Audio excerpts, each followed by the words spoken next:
우리의 옛 선인들은 독서를 산을 유람하는 것 같다라는 표현을 많이 했죠. 근데 생각해보면 정말 독서와 등산이 비슷한 점이 있는 것 같습니다. 산을 오르면서 풍경을 감상하고 산의 진 면목을 발견하는 것처럼 독서도 책을 읽으면서 하나하나 지혜를 차곡차곡 쌓아가는 과정이잖아요. 자, 오늘은 가볍게 등산하는 마음으로 함께 하시죠. 인생 책방 책방지기 이지혜입니다. 책 인생 책 비싸 책수의 권진영입니다. 안녕하세요. 작가이자 프로 지식 탐험가 이시안입니다. 네, 첫 번째 코너 시대별 베스트셀러를 만나보는 시간입니다. 아는 척 책방, 오늘은 어느 시대로 가볼까요? 오늘은 2016년, 2017년으로 가볼 텐데요. 네. 야, 요때 시대 베스트셀러 궁금한데요. 한번 볼까요?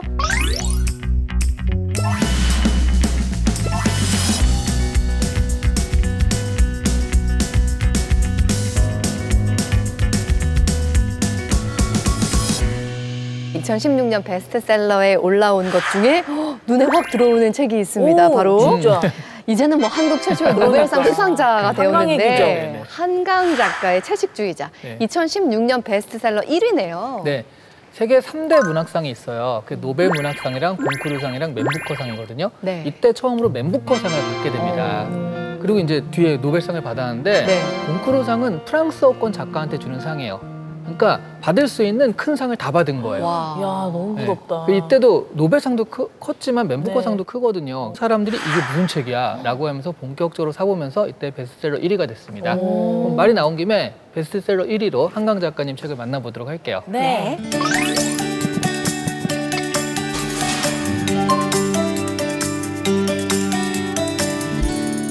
주인공 영애가 결혼 5년 차 정도 되거든요. 평범한 주부예요. 남편이 결혼한 이유가 굉장히 평범하니까 결혼했을 정도로 그런 평범함이 일상인데 단 하나 브래지어하는 걸 좀 못 참아해서 탈불화라고 하죠. 그런데 어느 날 꿈을 꾸고 난 다음에 육식을 강하게 거부하기 시작해요. 이게 점점 심해지니까 이 남편도 걱정이 돼가지고 나중에 장인한테 그 얘기를 해요. 네. 장인이 고기를 먹으라고 뭐 억지로 입을 아이고야. 벌려서 먹이는데 다 토해버리고 그리고 이제 그때 자해를 하죠. 그래서 병원에 들어가게 되고요.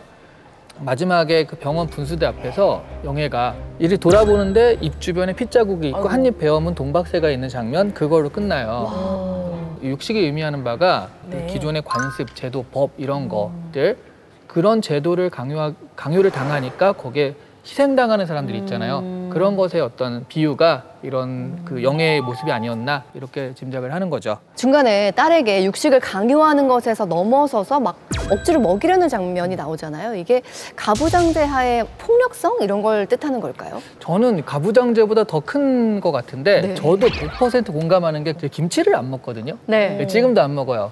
초등학교 4학년 때 그래서 저희 아버지가 억지로 김치를 먹이려고 했는데 그걸 다 토해버린 거예요. 아하. 근데 생각해보면 아버지가 억지로 강요하거나 이런 것들 사람들이 당연하다고 생각하는 거. 왜냐하면 한국 사람이라면 이걸 먹어야 돼라는 것도 굉장히 하나의 시선인 거잖아요. 네. 이런 것들이 사실 이거랑 똑같은 거라고 생각을 하거든요. 그래도 영애가 육식을 거부하던 영애가 산채로 새를 먹었다는 네네. 이런 거는 좀 이해가 너무 안 되는 것 같아요. 너무 섬뜩해요. 너무 무서워요. 그러니까 이게 굳이 따지자면 우리가 보통은 가공된 고기를 먹잖아요. 네. 그게 인간이 만든 억지의 제도 그런 게 아닐까. 그러니까 사람이 모여 살 때는 일종의 어떤 룰이나 그런 것들이 있어야 되기 때문에 그게 날것의 관계에 대한 관습과 제도라면 인간이 만든 좀 가공의 것들, 가부장제 같은 게 대표적인 건데 그런 것들은 좀 지향하는 게 아닐까. 그래서 여기선 단순한 채식주의가 아니라 가공된 고기를 거부하는 것이다. 이렇게 좀 생각을 했어요.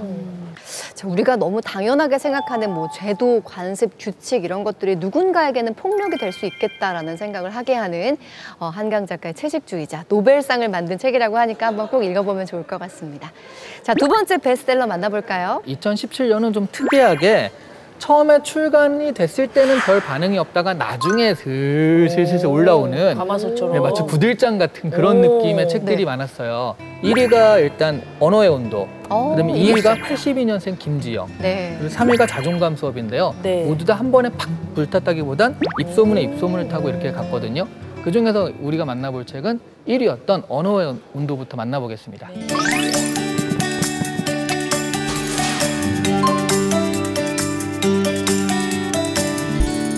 작가가 귀담아 들었던 말과 글, 여기에 대한 의미를 담은 책이 언어의 온도고요. 언어가 내가 얘기할 때 감싸 안아주는 따뜻한 온도도 있을 수 있고 비판하고 차갑게 막 그 나쁜 말하는 그 차가운 온도, 냉정한 온도도 있을 수 있잖아요. 그러니까 상대의 마음을 얼어붙게 하는 그런 온도보다는 상대의 마음을 따뜻하게 하는, 온도를 높이는 그런 얘기들을 좀 해보자, 이런 얘기들이라고 생각하시면 될 것 같아요. 네.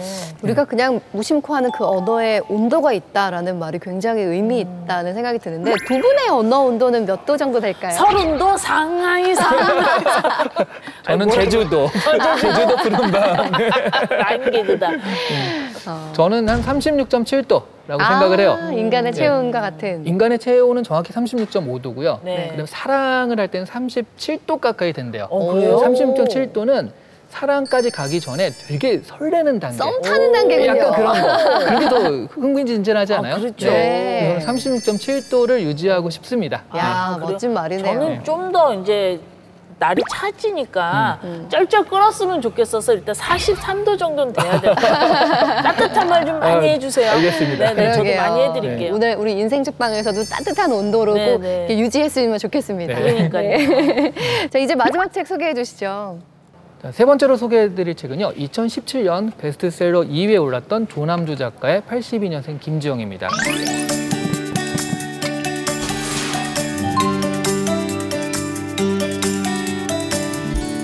이 소설을 어떻게 썼냐면 가장 평균적인 통계를 낸 거예요. 네. 82년생 중에 가장 흔한 이름이 김지영이에요. 그 82년생 여성이 겪을 만한 가장 흔한 일들을 다 모아가지고 이 김지영이라는 사건을 만든 거예요.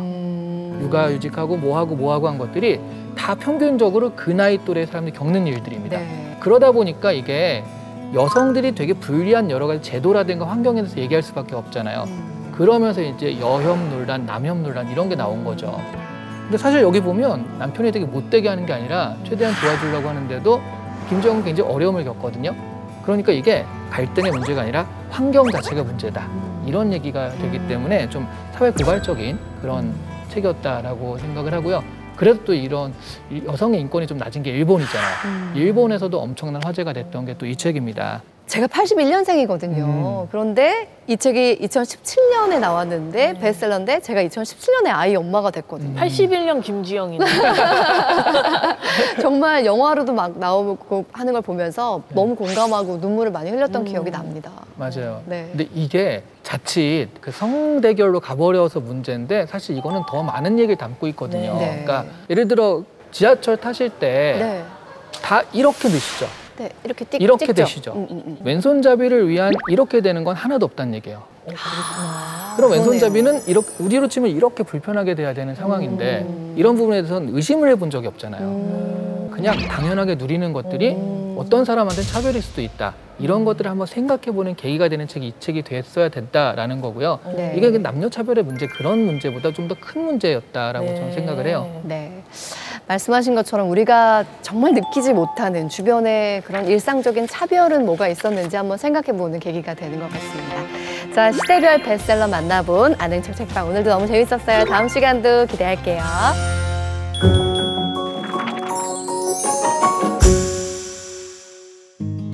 책과 인생 이야기 함께하는 인생 책방 오늘 모실 주인공은요. 국회에서 중국 전문가로 통하는 분입니다. 더불어민주당 이병재 의원님 모셨습니다. 어서 오세요. 안녕하세요.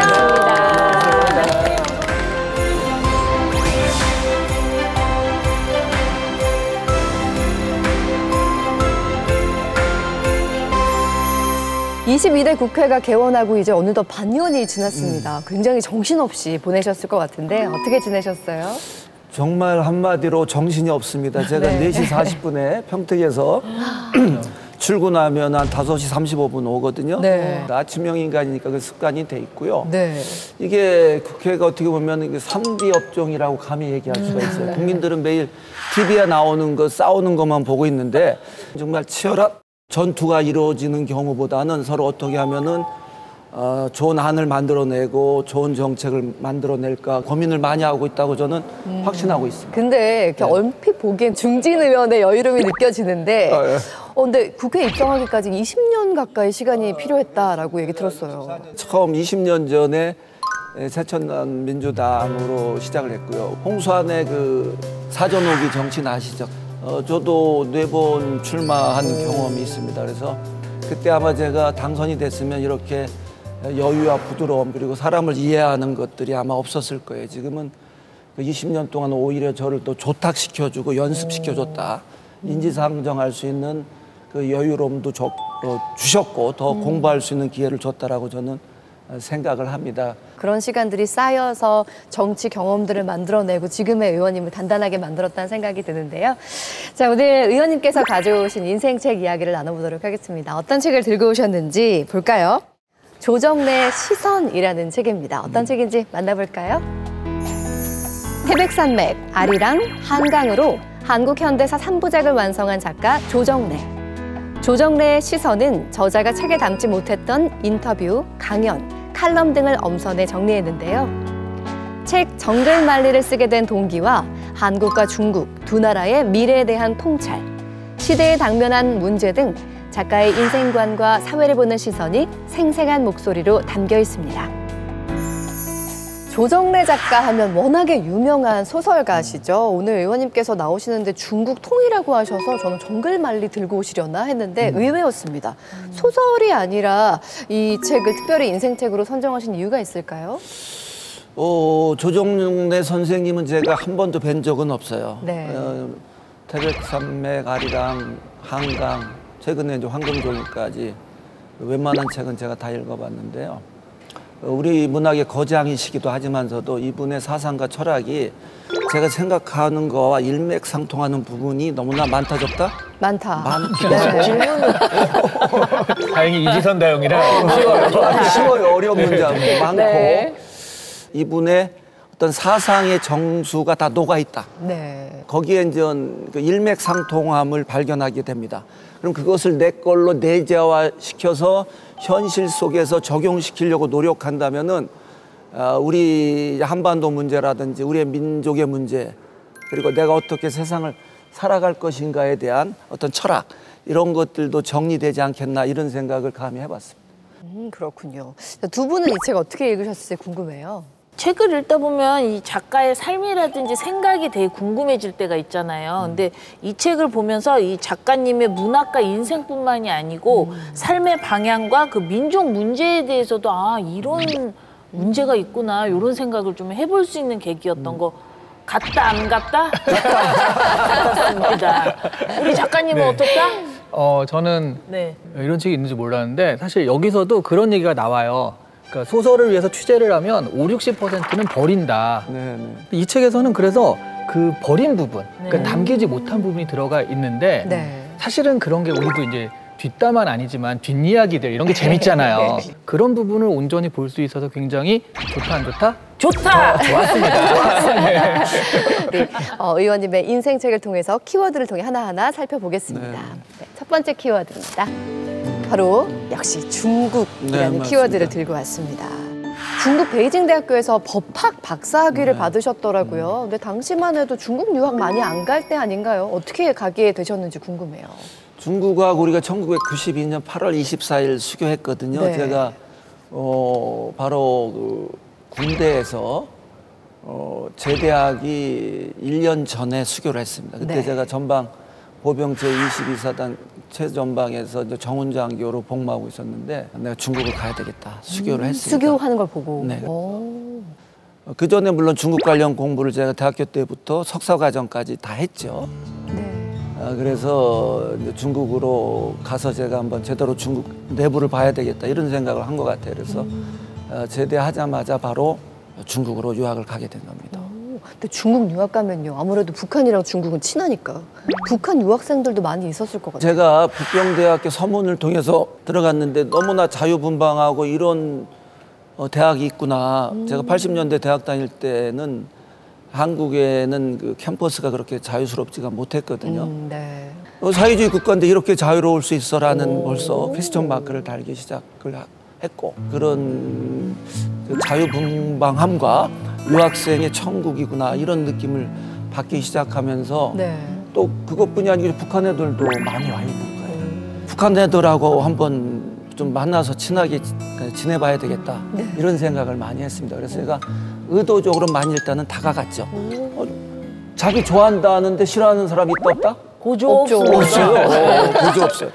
나중에 보니까 토요일 날 다 들어가서 대사관에 써서 누구 만나서 뭐 했다 이런 걸 제가 다 알게 됐습니다만은 아마 제 기록도 아마 북한에 있을 거예요. 그럼 이름이. 벌써 오래됐지만 그리고 뭐 또 방으로 놀러 오라고 해서 방에 가보면은 김일성, 김정일이 딱 있는 거예요 거기에. 그래가지고 또 자기들이 비디오로 북한에 요즘에 치면 그 아리랑 축제 있지 않습니까? 네. 그런 것도 보여주고 저런 거 한번 보러 가고 싶지 않아요? 그러면 보러 가고 싶지 않으면 같이 가자 그러면 야, 내 거길 내가 왜 가냐 내가 잡혀가려고요. 당연히 갈 수 없는 거죠. 네. 굉장히 인간적으로 친해졌고 형 동생하는 네. 그런 관계까지 갔습니다. 아유, 나중에 통일되면 만나자. 정말 그러셨겠어요. 저는 이름도 알고 있는데 여기서 얘기하면은 저 걔들한테 또 어떻게 영향이 있을 수 있을 것 같아서 이름은 안 하고 흔한 이름이다. 토속적인 이름이에요. 아유, 너무 신기하고 재미있는 얘기입니다.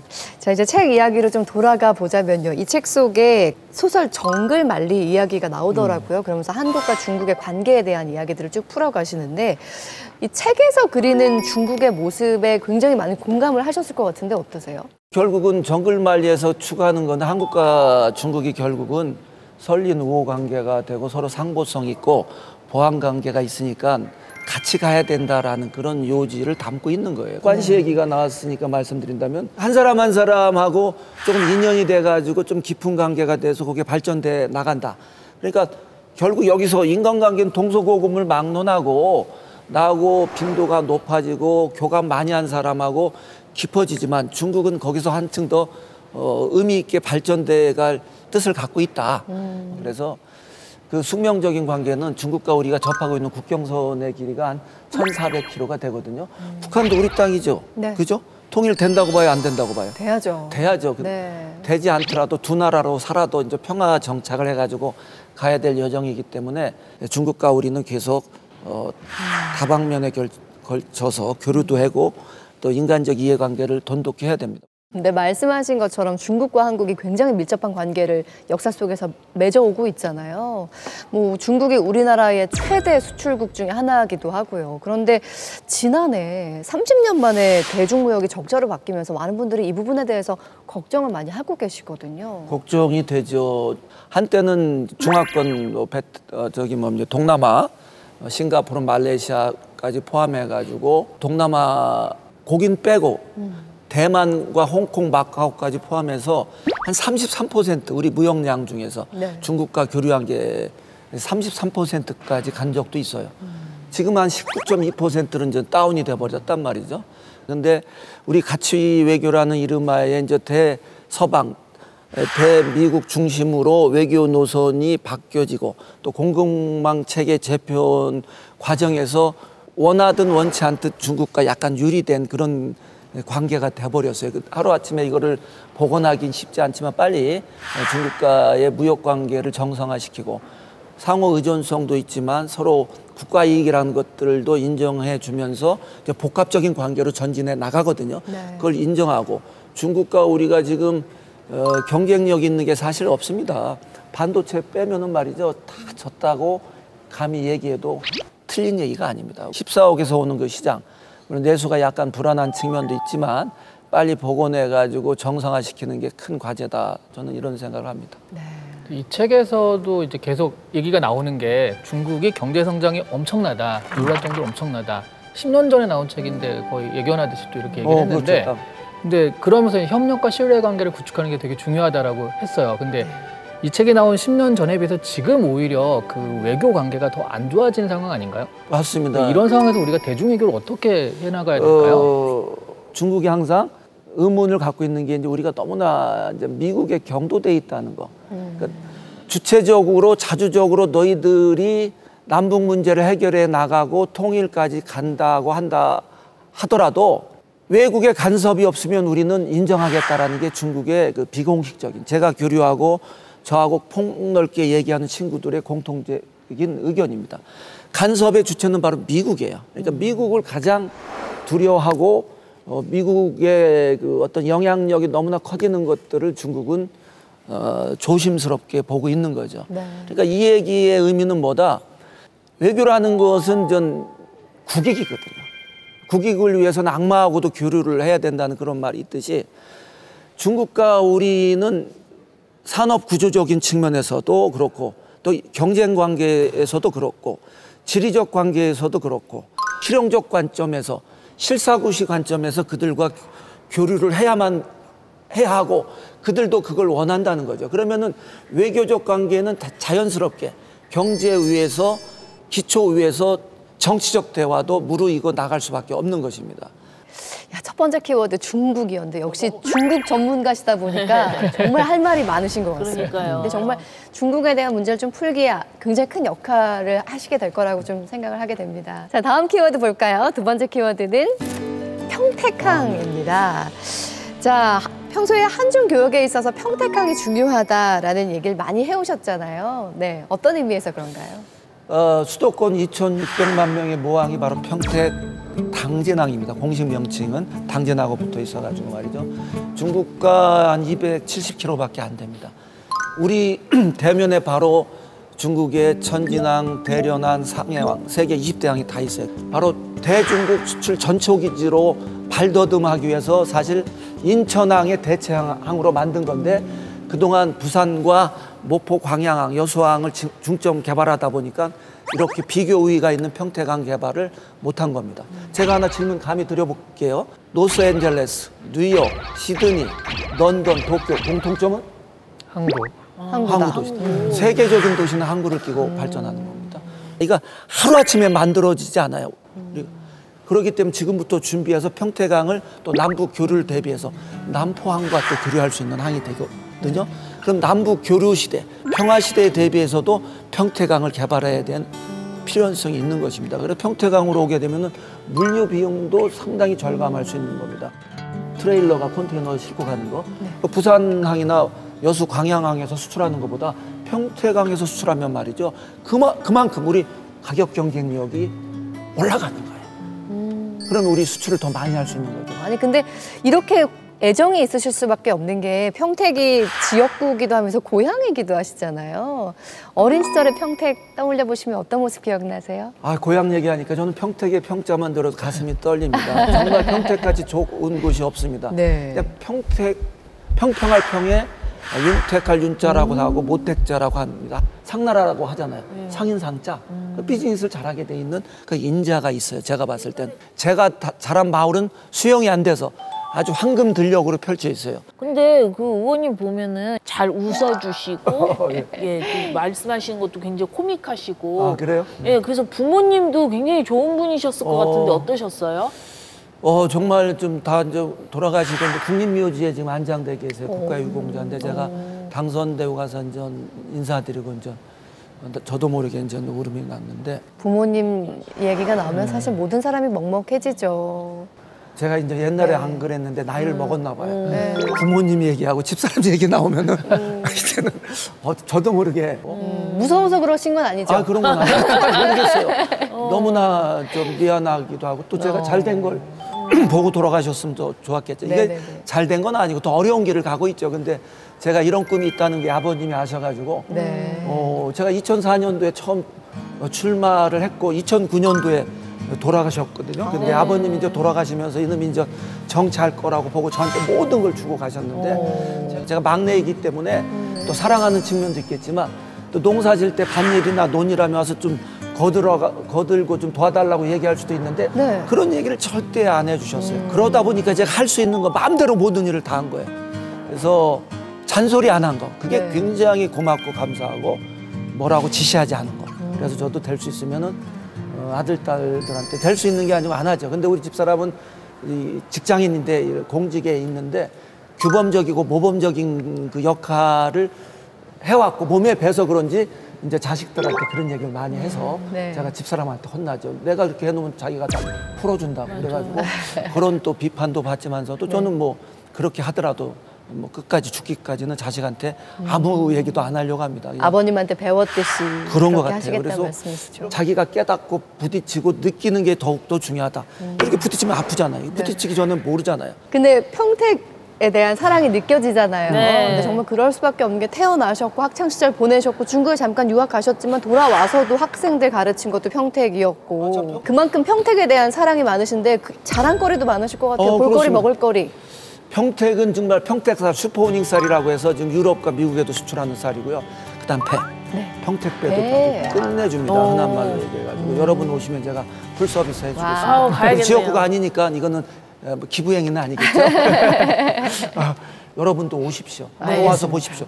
네네. 아유, 한번 가봐야겠습니다. 보고 가봐야겠어요. 평택에. 정치를 처음 시작하신 게 20여 년 전에 시작을 하셨는데 네. 계속 이제 좀 낙선도 하시고 안 되시다가 이제 본격적으로 웅지를 펴시는 그런 때잖아요. 그 뜻한 꿈을 이루지 못했던 그 중에서 어떤 때가 제일 어려우셨는지 그게 좀 궁금하더라고요. 그러니까 그때 2004년에 나오고 그다음에 제가 2010년도에 또 나왔어요. 그때는 교육위원 제도가 있어요. 교육 경력자만 나올 수 있는. 근데 수원, 오산, 평택, 화성인데 선거구가 거기 그 당시에 11명 국회의원을 뽑는데 교육위원 1명 뽑는 제도가 있어요. 그럼 수원에도 사무실이 있어야 되고 평택, 화성, 오산 다 있어야 되거든요. 그 선거비 상상을 초월할 정도로 많이 들어갑니다. 경제적으로도 굉장히 어려움이 있었고, 근데 그것을 다 제가 이제 극복해냈죠. 그때가 가장 어려웠던 시기가 아니었나 싶어요. 그리고 나서 다행인 건 우리 집사람이 자비 계속 있었기 때문에 저도 뭐 이렇게 또 강연도 다니고 하면서 다 즐거움으로 극복하려고 했던 것 같아요. 그래도 지역에서. 어려운 시기를 겪었을 때 이제 우리 아내분에게 좀 많이 미안하셨을 것 같아요. 미안하죠. 그래서 지금도 잘 못해주는데 근데 저는 변함이 없어요. 따뜻한 말을 못해줘서 그런 것 같은데 현주 엄마, 동주 엄마 나는 변함이 없어. 근데 자기만 화내지 않으면 돼요. 저기 영상편지. 그러면 이제 영상편지 한번 해주세요. 정말 지난번에 사랑하고 변함없어. 그건 내 천성인 것 같은데 이렇게 달콤한 얘기를 왜 못하는지 그거는 나도 모르겠어요. 내가 변하면 나는 그 죽는 날이 아닌가 싶은데 좀 이해 좀 해줬으면 좋겠고 좀 말을 더 아내도 이해 좀 해줘요. 사랑해. 네. 이런 건 있어요. 집사람이 가장 큰 비판자이고 네. 주변에 저한테 얘기하는 사람이 있다 없다? 없어요. 집사람이 물론 많이 해요. 옳은 얘기를 많이 하지. 근데 그러면서도 싫은 거예요. 참 묘한 거죠. 아내도 내가 다 알아서 하는데 왜 자꾸만 귀찮게 이거 알아 저거 알아 뭐 하나부터 10까지 하니까. 네, 그게 사랑입니다. 오랜 시간 내조하면서 묵묵하게 그 시간들을 견뎌준 아내에게 한 번쯤은 연습처럼 이렇게 사랑한다, 예쁜 말들 해주시면 참 좋을 것 같아요. 이렇게 말 말씀 한마디. 잘하시는데. 그렇게 하라고 그러는데 그게 네. 참 쉽지 않다요. 집사람한테 다른 사람한테도 물론 많이 하지 않지만 많이가 안 하죠. 할 사람도 없고. 사랑한다는 표현을 안 하죠. 근데 워낙에 정말 목표를 향해 달려오시느라 여유가 네. 없으셨던 것도 있는 것 같은데 잠깐 여유 드릴까요? 그러니까요. 의원님 제가 잠깐 쉬어가는 코너 결정 OX 시간 그래요. 준비했거든요. 네, 주세요. 첫 번째 질문 드리겠습니다. 마라톤과 팔굽혀펴기로 단련된 나 30, 40대 체력 못지않다고 생각한다? 하나, 둘, 셋. 오, 정말요? 아니 운동을 얼마나 하시는 거예요? 갑자기 시스템 초콜릿 popcorn. 야, 농담이 아님 제가 네. 저기 4시 40분에 출발하면 여기 체력 단련실에 5시 한 35분경에 와요.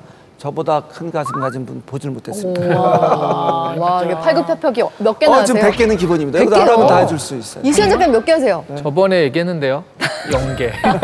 연계예요. 그래서 연계. 한 번 내려가면 안 올라와서 요거 한 번에 치면 한 번입니다. 내려가는 아니, 거만. 그러면 100개 하시는 거 저희가 본 적이 없어서 믿을 수가 없는데 잠깐 보여주실 수 있어요? 그래요. 보여줘도 몇 개만. 되죠. 100 개씩이나? 몇 개만 봐도 저희가 느낌 오거든요.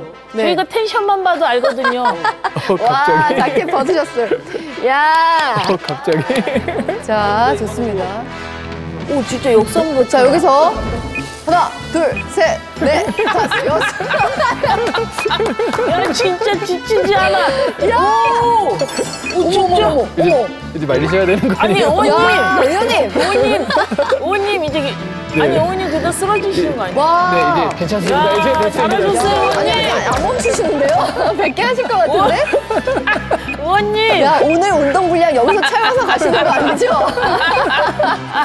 와, 진짜 인정이다, 이거. 야, 야, 의원님. 그만하셔도 돼요. 인정할게요, 의원님. 아니, 아니, 모시고 와야겠네. 의원님, 알았어요. 우리가 다 봤어. 아니, 너무 믿겠습니다. 잘하셨어요. 100개 하는 거 믿겠습니다. 아니, 저희 쉬어가는 코너로 준비했는데 운동을 하시네요.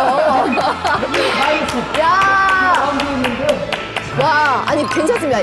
인정합니다. 와. 지금 100개는 기본입니다. 여기다 하라면 다 해줄 수 있어요. 아, 야, 박수 한 번 주세요.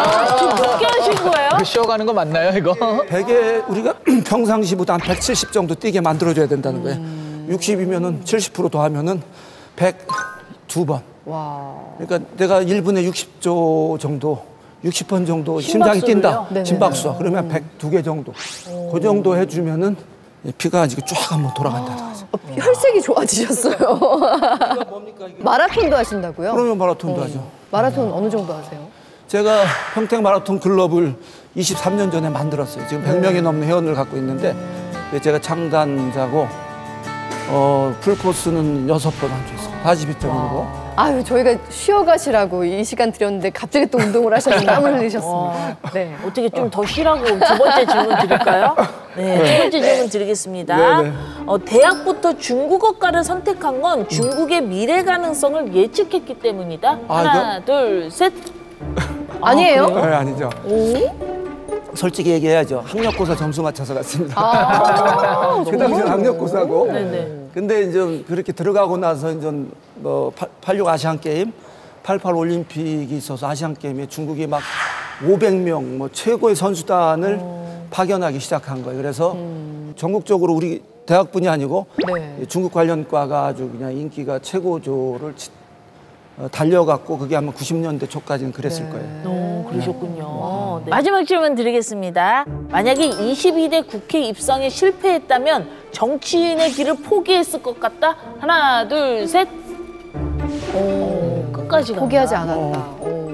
이번엔 내가 공천이 어려운가 보다. 2년 후에 선거가 있거든요. 그때 한번 마지막으로 챌린지 한번 해보자.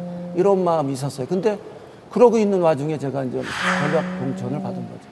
3월달. 아니, 그런 이미지 갑자기 떠올라요. 옛날 배터리 광고 중에서 100만 21 들고 있거든요. 맞아. 정말 지치지 않고 포기하지 않는 근성을 갖고 계신 분이라는 생각이 드네요. 네네. 네, 응원합니다. 우리 이병진 의원님의 결정 OX 시간이었습니다. 솔직한 답변 감사합니다. 네. 자, 마지막 키워드 한번 살펴보겠습니다. 마지막 키워드는 한반도 평화입니다. 의원님께서는 중국을 한반도 평화를 위한 지렛대로 삼아야 한다라는 주장을 해오셨는데 이게 어떤 의미인가요? 지금 우리가 직면하고는 이 시대의 가장 주제가 돼야 된다는 게 그들의 외교 정책의 하나의 근간 중에 하나인데 결국은 평화 이상의 가치가 없다 이거죠. 평화를 위해서는 어떤 것들도 우리가 치러내겠다라는 자세로 가야 된다는 게 제 주론입니다. 그러니까 지금 우리가 목도하고 있는 우크라이나 러시아 전쟁 그리고 이스라엘 전쟁을 보더라도 자자손손 한이 맺혀서 영원히 같이 갈 수 없는 두 나라가 되고 적대국이 될 수밖에 없어요. 그리고 무력으로 해서 북한을 우리가 접수한다고 쳐요. 그러면은 79년 만에 세계 최고의 제조국 시설이라든 이런 시설들 다 쑥대밭이 돼서 우리는 다시 역사의 뒤안길로 쳐져가지고 우리 후세들에게 또 남겨주게 되는 거예요. 상처뿐인 영광이 될 수밖에 없어요. 그래서 5억 달러 준 거 가지고 비판하고 막 그랬는데 우리는 뭐 무역액만 해도 1조 달러가 넘는 나라인데 예? 쥐가 코너에 몰리면 어떻습니까? 고양이를 또 물어요. 걔들이 무서운 게 아니고 달래면서 평화적으로 안고 가야 돼요. 그 대가는 우리가 치르더라도 말이죠. 북한을 말이죠. 그리고 우리가 제2의 한강의 부흥을 일으키려면은 북한을 어떻게 과학적이고 체계적이고 자연훼손하지 않으면서 발전시킬 거라는 전제하에 북한이 제2의 기회를 우리한테 줄 수 있는 겁니다. 예? 북한 노동력 잘 활용하고 우리 기술 활용해야 되거든요. 그래가지고 평화적으로 두 축이 되더라도 그리고 언제 되면 정치적 통합이 이루어지겠죠. 그게 절조망이 없어지는 겁니다. 그게 없더라도 우리는 평화 교류를 계속해야 된다 이거죠. 제 정치적인 궁극적인 목표는 결국은 한반도 평화 정착이 있는 것입니다. 그리고 거기에 중국의 참여 없이는 굉장히 어려운 부분이 있거든요. 중국의 그 영향력을 우리가 무시할 수 없습니다. 현실적으로 또 앞으로 또 역사적으로 봤을 때. 그러니까 한반도의 평화 정착은 바로 한국과 중국의 관계 그리고 남북 정치 세력의 양대 세력 간의 관계 이 3자의 문제를 어떻게 해결해 갈 것인가가 키워드입니다. 네, 말씀하셨듯이 내 인생의 정치 목표가 한반도 평화 정책이다. 그렇습니다. 중국의 전문가로서 하실 일이 정말 많으실 것 같습니다. 자, 오늘 조정래 시선이라는 책을 통해서 꼭 전하고 싶은 메시지가 있다면 어떤 걸까요? 네, 제가 정말 존경하는 그 대작가이고 거장이신데 이 책에서는 말이죠. 여러분이 조정래 작가님의 모든 책을 다 읽어보시면 금상첨화겠지만 혹시 그럴 시간이 없다면은 이분의 사상, 철학, 사회 인식, 민족에 대한 생각 그리고 남북 문제 모든 것들을 정리해서 표현해냈기 때문에 보시면 유용할 걸로 저는 믿어 의심치 않습니다. 진영 씨 오늘 의원님 만나본 소감 어떠셨어요? 입이 안 다물어져. 의원님의 그 지치지 않는 체력. 야, 진짜 본받아야 될 것 같습니다. 체력만 그래요? 아니, 그 지치지 않는 체력으로 이제 국민을 위해서 또 지치지 않게 움직여 주실 거잖아요. 고맙습니다. 앞으로의 활동이 많이 기대가 됩니다, 의원님. 고맙습니다. 화이팅 하세요. 고맙습니다. 네. 이시연 작가님 간단한 추천평 부탁드릴게요. 우리가 아는 중국은 사실은 좀 옛날 중국이고 그 편견이고 피상적인 그런 중국인 경우가 많아요. 그래서 그렇지 않고 지금 현재 중국을 보려면 뭐 정글말리를 봐도 좋고 그리고 이 책 같은 경우에는 정글말에서 또 다 못한 이야기 그런 현실적인 인사이트들이 있기 때문에 그런 면에서 보다 풍부하게 우리가 중국을 이해할 수 있는 책이 아닐까 싶습니다. 의원님 마지막으로 우리 인생책방 시청자 여러분께 한 말씀 해주세요. 자, 이렇게 좋은 프로그램이 국회에 있었다는 거 이번에 알았거든요. 여러분들이 직접 대면해서 읽기 어려운 책들 우리 국회의원들이 읽고 느낀 것들을 여러분에게 전달하는 아주 귀중한 프로그램 같습니다. 경험이 굉장히 중요한데 경험은 직접 경험하고 간접 경험이 있는데요. 직접 경험이 가장 좋거든요. 그런데 시간적, 공간적 한계가 있기 때문에 간접 경험을 많이 해야 됩니다. 그래서 이런 프로그램을 통해서 간접 경험을 풍부히 할 수 있는 아주 귀중한 시간이 될 걸로 저는 확신합니다. 고맙습니다. 동료 의원님들한테 여기 괜찮더라, 나가봐라 추천해 주실 거죠? 아, 그럼요. 저는 아주 기쁜 마음으로 여기 나왔습니다. 좋습니다. 네, 오랜 시간 정말 지치지 않고 포기하지 않은 덕에 여기 국회에 입성을 하신 거잖아요. 그런 마음 그대로 20대 국회에서도 멋진 활약 해주실 거라 믿습니다. 열정적인 활약을 응원하겠습니다. 자, 더불어민주당 이병준 의원님과 함께했습니다. 고맙습니다. 감사합니다.